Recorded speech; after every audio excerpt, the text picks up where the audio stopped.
And welcome back with Alex Jones. Alex, let me be the devil's advocate for just a moment here. Are some of these executive orders smart business? And by that I mean, if there is, God forbid, an asteroid that hits us, some calamity, people start to panic, they're running all over the streets, somebody's got to step in and say, wait a minute, folks, calm down, we got to get control of this. And then you've got these various agencies that are supposed to step in and do it right. Does that sound like it's workable? Yes, we're being told, get ready for austerity, get ready for the end of our way of life, get ready for Agenda 21 and all of this because we've lived outside our means. Let's go now. The phone calls are lining up for you, Alex, and the hour will fly by. We'll go to Josh, first of all, in Superior, Colorado. Go ahead, Josh. Thanks for calling. Hey, thanks for having me.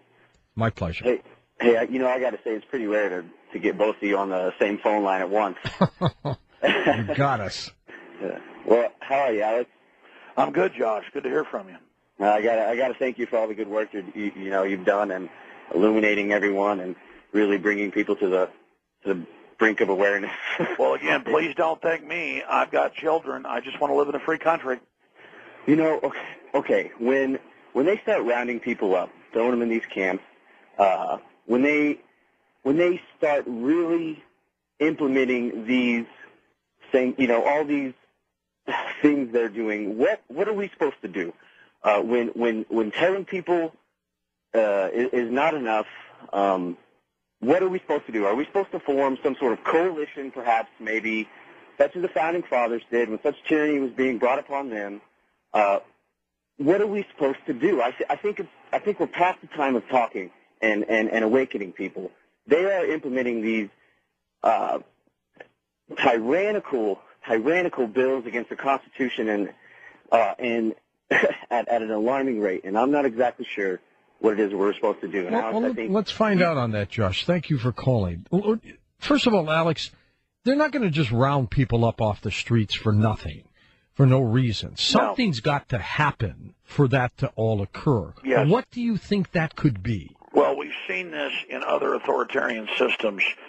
These globalists are masters of psychology. They're not going to go grab Rush Limbaugh or George Norrie or Alex Jones day one.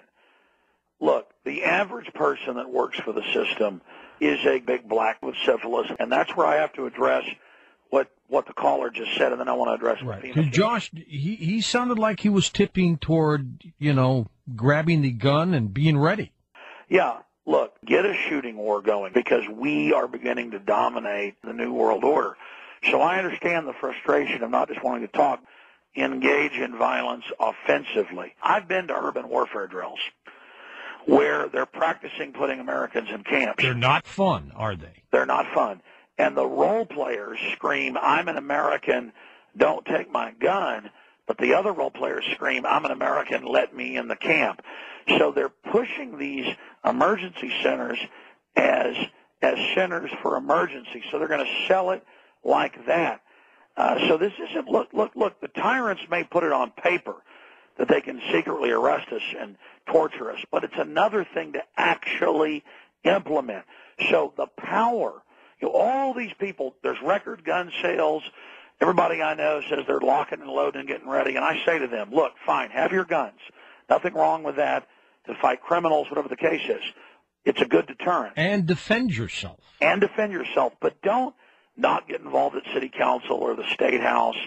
Don't get, involved in politics and then later wish you'd have done something. It's now time to get involved with your mouth. It's time to get involved writing letters. It's time to engage in the info war instead of just sitting back and waiting to go after some poor bureaucrat they send after you who's following orders. Well, and here's an example, Alex. A couple weeks ago, we started really pushing hard about this pink slime, this ground beef with ammonia. You're aware of it. You've talked about it.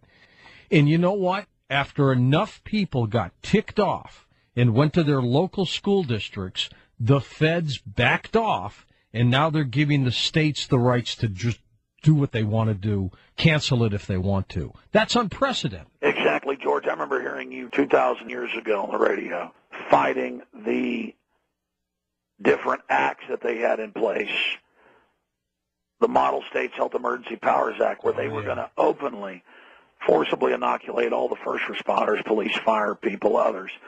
And then they all said, no, you led the charge against that. Look at how SOPA was going to openly end free speech and due process on the Internet, and we beat that together. That's my point. Instead of just going and buying a bunch of guns and digging in some cabin, that's crazy.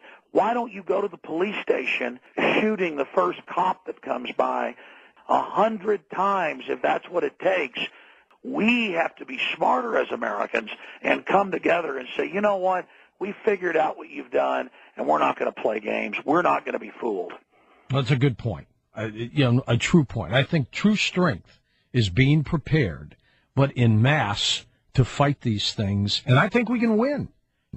You said it yourself on this program about a year ago when we were talking about the quote of Zbigniew Brzezinski, who said, they're aware of our plan. He was in shock, remember? Yes, and Hillary said the next week we're losing the info war. The people are waking up. And again, if somebody tries to come to my house and drag me and my children out. You've got to defend yourself. Oh, it's over. But I'm going to get up here on air and just say, everybody, it's time to do something physical. You attack offensively. But it's not enough to buy a gun. You've got to get trained properly with it, folks. But at the same time, the power of shooting war is 100 times more powerful than speaking out. I feel 100% safer in a state that allows concealed weapons than a state that does not. Well, you should, exactly. Look at cities like Chicago and New York where they have basically total gun bans. Their crime rates are off the charts because criminals know they can invade homes and feel safe. And that the legal abiding person isn't going to be walking around the streets with a .380 in their pocket. Well, that's right. All I know is I sleep really good at night knowing that I've got a shotgun up in a case above my children, and I've got instant access pistol safes that I can get handguns in a matter of seconds. In fact, I'm sitting in my office right now, and right here is an instant access pistol safe where I just hit 5 buttons, a code, and the safe pops open, and my Glock is sitting right there, and I'm ready to defend myself. And the neighborhood. And the neighborhood. Let's go next to Odessa, Texas. Michael's with us on Coast to Coast, east of the Rockies. Hi, Michael. Good morning to both of you. I'm a long-time listener of both your programs. Thanks, I enjoy them Michael. very much. Alex, I've heard you talk quite a bit in recent days about the tracking devices that they're putting in our appliances. And my question is 2 parts, and I'll take my answer off the air. Firstly, can you tell us a little bit more about how these apparatus work, how it is that they're able to track us and what it is that we're up to? And secondly, where would someone go to get the information to get these things the heck out of our appliances and out of our homes? Thank you. Let me take the end of your great question first. Unfortunately, the cell phones under regulations, the new toasters, the new clock radios. They're in there. They're made with that, right? Yes, it's hardwired into the motherboard, into the main chip. As the Secretary of Defense has said, as the head of the CIA has openly said. And so that's the problem. And so the caller was asking, how do they work? And there are wireless systems off of smart meters that are out on the pole in the neighborhood that wirelessly read all the meters. Those are activating and communicating with chips that are in dishwashers, computers, you name it, smart meters. But even more insidious, I remember hearing Hart Bell talk about this like 12 years ago, they have data over power lines where they can send government server down the power line into your light socket and into the appliance, and the appliance has a chip in it that then downloads all the information back over your power lines.